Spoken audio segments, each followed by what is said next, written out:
NSUI દ્વારા આજરોજ vote ચોરી અંગે પોસ્ટકાર્ડ લખવામાં આવ્યા। આજરોજ NSUI દ્વારા MS યુનિવર્સિટીના એક્સપેરિમેન્ટલ ગેટ ખાતે વોટ ચોરી અંગે વિદ્યાર્થીઓના પાસેથી પોસ્ટકાર્ડ ભરાવી વોટ ચોરી અંગે કાર્યક્રમ કરવામાં આવ્યો। NSUIના પ્રમુખ અમર વાઘેલા સહિત કાર્યકર્તાઓએ આવતા જતા વિદ્યાર્થીઓ પાસેથી પોસ્ટકાર્ડ લખાવ્યું। આજ રોજ જેવી રીતે દેશમાં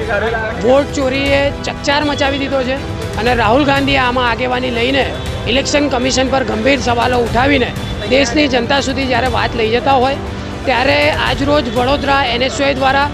MS યુનિવર્સિટીના વિવિધ કેમ્પસમાં જઈને વોટ ચોરી અંગેની જાગૃતિ અને એમાં વિદ્યાર્થીઓનું શું મંતવ્ય રહેશે તે અંગેની માહિતી લઈને અમે પોસ્ટકાર્ડ ફિલ કરાવ્યા છે અને એ જે પોસ્ટકાર્ડ છે લોકોનું જે વિદ્યાર્થીઓનું જે મંતવ્ય છે તે અમે રાષ્ટ્રપતિ સુધી પહોંચાડીશું અને આ જે ઇલેક્શન કમિશન જે ચોરીનું કામ વોટ અંગેનું કરી રહી છે તેની જનજાગૃતિ લાવીશું અને ઇલેક્શન કમિશન સામે એની હટાવવાની માંગ NSUI દ્વારા યુથ કોંગ્રેસ દ્વારા અને શહેર કોંગ્રેસ દ્વારા આ અંગે આગળના કાર્યક્રમો કરવામાં આવશે।